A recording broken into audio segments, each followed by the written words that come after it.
Hi, Antonia and Joel. I'm really enjoying your book and I'm learning so much from you. Awesome.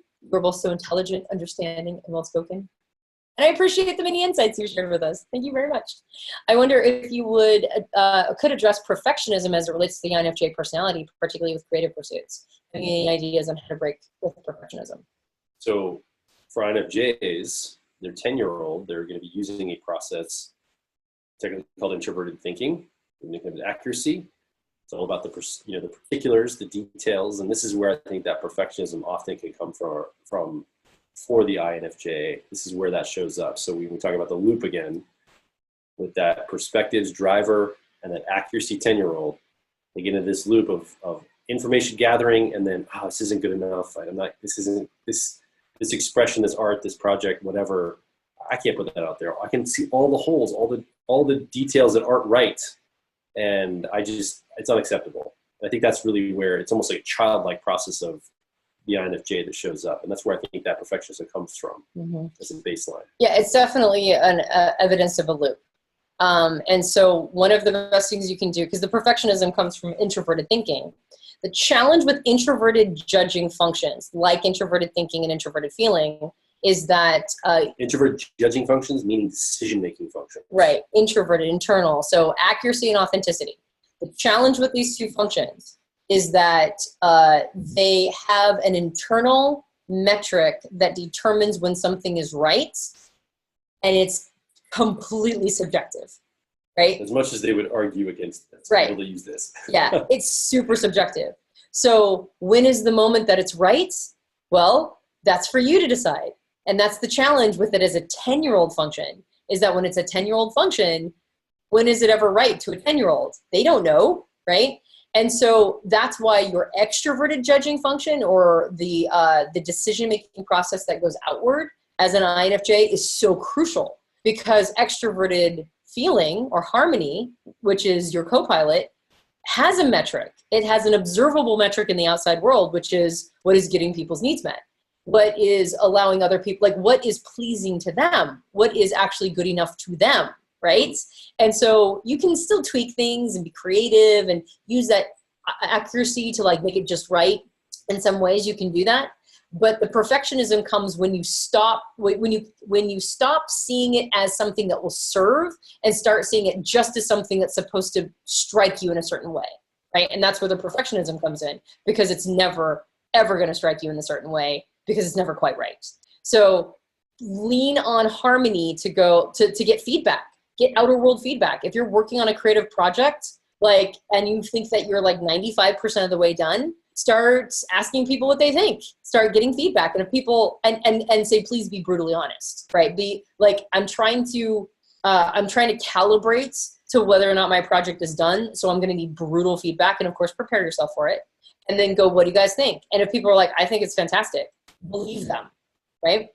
I would make one cautious statement here, that most people are really terrible at being critics. That's true. Or helping give feedback critically. You can look anywhere on social media or online we put up videos on YouTube and people are like, and they criticize it. It's like, you don't even know what you're talking, like it's so uncalibrated. So I would say, go ahead and ask people that you trust and know that have your best interest at heart, not just like the general public. Yes. People that you think will give you honest, not harsh criticism, but like direct criticism that genuinely wants you to succeed or do well, that aren't just being critical for being critical's sake. Sometimes people just, when you ask them to be critical, it's almost like a job. Like they may not have anything critical to say, but you ask them, so now I gotta think of something critical to say, and they just make up something because that's how they're wired. So just be careful who you ask, is the only caveat I would say to that. Can I piggyback on that one? Sure. Okay, one more. Ask your audience. Sure. Ask your audience, right? Not just the people you love and trust, them too, and not just the unwashed masses that will say terrible things because they're miserable, right? And they just have terrible things to say. But figure out, who are you trying to serve with this, right? Like, who is your intended audience, and get your audience's feedback. That's important. And then use your accuracy process. Be critical of the criticism. Yes. Weirdly enough, this is where it's going to serve you, is you can then use it to vet which criticism you'll listen to. Because the harmony process will be wide open. You'll be like, oh my gosh, like nobody likes that. It could really hurt if a lot of criticism comes through. This is where your accuracy process can serve you well. and it helps you know which criticism or better understand which criticism might be uncalibrated and you shouldn't listen to, and which you should. So that's actually where it could serve you even more than being perfectionist in your own production or project. But don't be too critical of the criticism, because then you won't get the right message. So there's a balance here, right? That's the thing. No, but I mean, that's the point, is just like with the ENTP, the 28-year-old ENTP who was like, I burned bridges and really ruined relationships and haven't got my shit together. It's like, it's the balance between the co-pilot and the 10-year-old that's so crucial. It's radical honesty with the introverted thinking or accuracy, but compassion and openness with extroverted feeling or harmony. That's the ENTP struggle, right? Radical honesty, doing what makes sense to me, being brutally honest, and also compassionate and open-hearted and agape love, right? For an INFJ, it's open-hearted, right, and compassionate and wanting to get feedback, but at the same time recognizing that you also have a right to your personal opinion and to get sort of steely, right? Like have that inner core of radical honest strength internally within you too. That's not defensive. I think that's the thing, is like, don't let your 10-year-old serve you, but don't let it become defensive. And that's such a hard balance to do. But I think we actually talk about that in the chapter on INFJs and the loop around perfectionism. So yeah, it's that co-pilot process that's almost always the key to the whole operation. We know it, but you can do it. Yep, you can do it. All right. You know what? We're at a good stopping point. We don't have any more questions. I just want to thank everybody. Yeah, thanks for being here. Number one, for believing in us enough to purchase our book. We really appreciate it. We're very grateful. This was a lot of work, and the fact that people are enjoying it and that they scooped up a copy, I can't even tell you how much that means to us. So thank you very much. Second, as Joel mentioned, one of the things that we would like to see is a copy in high school libraries. So if that's something that you feel motivated or moved to do, to buy a copy and donate it to your local high school library, that would be awesome. Or even to just your local library, we'd be very grateful on that one too. The third thing that I was going to say is, what was I going to say?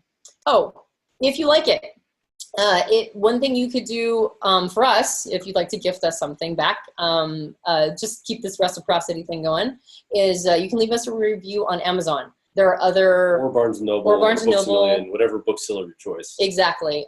Please feel free to leave a review.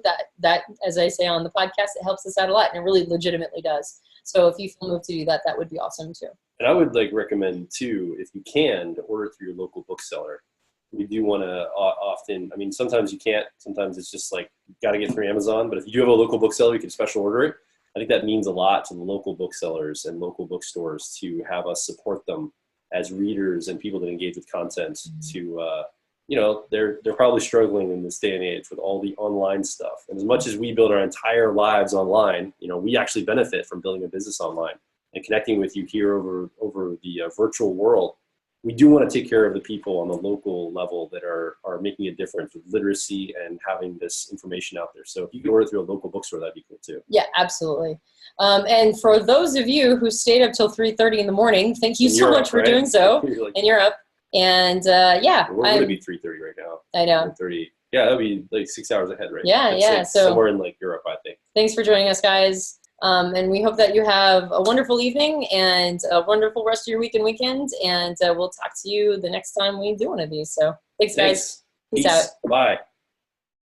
Hey, it's Joel Markwood and Antonia Dodge. Thanks for watching that video. You can go get a copy of Personality Hacker in any bookstore online. You can order from your local bookstore in your town, which is cool because then you can support the local bookstores in your town. But this book is really powerful. It's separated into 2 sections. The first part is theory of the system, of the way we approach Myers-Briggs. We talk about the CAR model. We unpack how to learn about your cognitive functions. And the second half of the book goes into each of the 16 individual personality types.